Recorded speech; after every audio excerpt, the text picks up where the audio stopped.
मत्ती अध्याय 16। और फरीसियों और सदूकियों ने पास आकर उसे परखने के लिए उससे कहा कि हमें आकाश का कोई चिन्ह दिखा।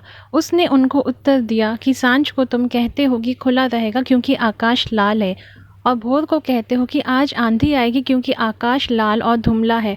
तुम आकाश का लक्षण देकर भेद बता सकते हो, पर समयों के चिन्हों का भेद नहीं बता सकते। इस युग के बुरे और व्यभिचारी लोग चिन्ह ढूंढते हैं, पर यूनुस के चिन्ह को छोड़ कोई और चिन्ह उन्हें ना दिया जाएगा। और वह उन्हें छोड़कर चला गया। और चेले पार जाते समय रोटी लेना भूल गए थे।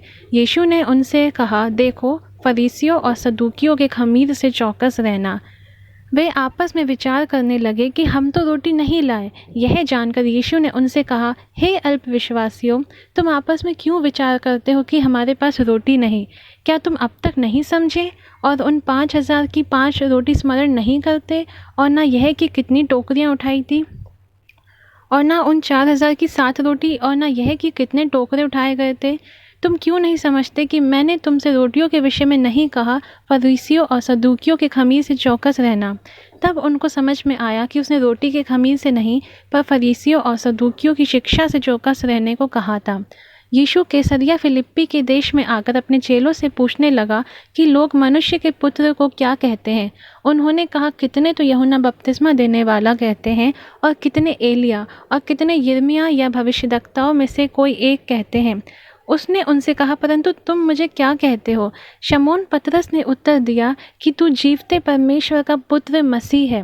यीशु ने उसको उत्तर दिया कि हे शमौन, योना के पुत्र, तू धन्य है, क्योंकि मांस और लहू ने नहीं, परंतु मेरे पिता ने जो स्वर्ग में है यह बात तुझ पर प्रकट की है। और मैं भी तुझसे कहता हूँ कि तू पतरस है, और मैं इस पत्थर पर अपनी कलीसिया बनाऊंगा, और अधोलोक के फाटक उस पर प्रबल ना होंगे।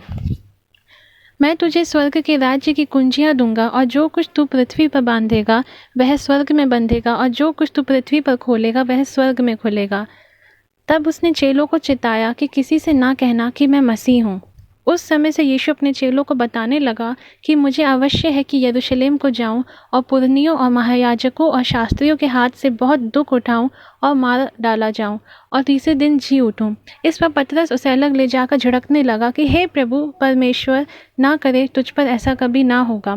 उसने फिर कर पतरस से कहा, हे शैतान, मेरे सामने से दूर हो, तू मेरे लिए ठोकर का कारण है, क्योंकि तू परमेश्वर की बातें नहीं पर मनुष्यों की बातों पर मन लगाता है। तब यीशु ने अपने चेलों से कहा, यदि कोई मेरे पीछे आना चाहे तो अपने आप का इनकार करे और अपना क्रूस उठाए और मेरे पीछे हो ले। क्योंकि जो कोई अपना प्राण बचाना चाहे वह उसे खोएगा, और जो कोई मेरे लिए अपना प्राण खोएगा वह उसे पाएगा। यदि मनुष्य सारे जगत को प्राप्त करे और अपने प्राण की हानि उठाए तो उसे क्या लाभ होगा? या मनुष्य अपने प्राण के बदले में क्या देगा?